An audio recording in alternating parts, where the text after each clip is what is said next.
شرف مرز ندارد. این سو در اگر بسته شد آن سو که دری هست.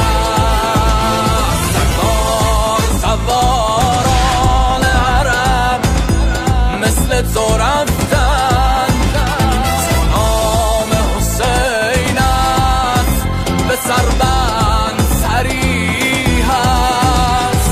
رفتی و به زینب قسم است نسل تو امروز در شام و حلب لشکر فریادگری هست.